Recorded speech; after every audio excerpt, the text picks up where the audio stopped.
Deputy Prime Minister Winston Peters says the buck does not stop with a minister when mistakes are made by officials.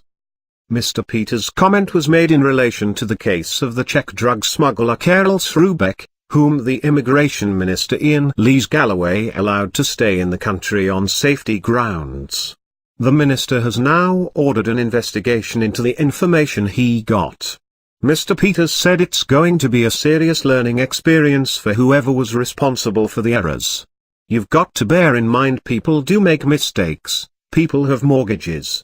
They've got spouses, husbands and wives and kids, so you can't be rash about this sort of thing. But what you're entitled to do as a taxpayer, and you're asking for it in terms of transparency, is greater accountability and greater performance.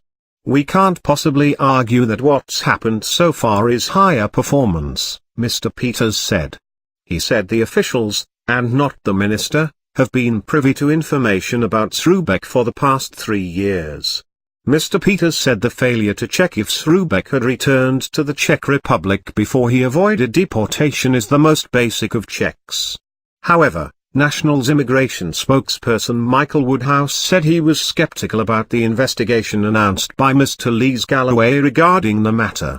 It's a way for him to deflect what has been very, very intense scrutiny on his decision-making, very poor decision-making in my view, and he's trying to buy time to get himself out of a deep, deep hole. Earlier this week, Prime Minister Jacinda Ardern said ministers could only make decisions based on the information that was in front of them.